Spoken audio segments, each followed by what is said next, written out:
Here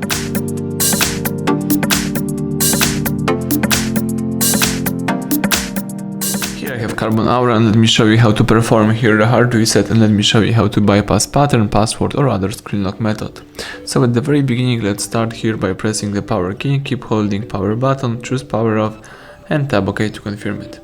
Let's wait until your device will be completely switched off and use this combination of keys, power key and volume up. Let's hold down together those two keys, keep holding both of them and release them as soon as KARBONN logo pops up on the screen. As you can see, the following Chinese mode pops up. If you would like to accomplish here the hard reset, let's scroll down to the last option and press power key to confirm it.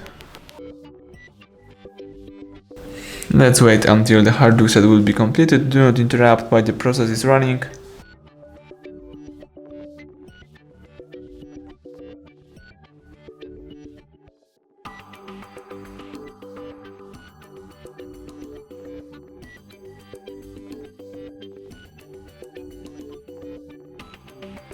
Excellent, as you can see, the welcome panel just pops up, so it means that the hard reset is done. Now you may start simply activate your device, and as you can see, there is no pattern or a password, so everything went well. Thank you for watching. Please subscribe our channel, leave thumbs up under the video.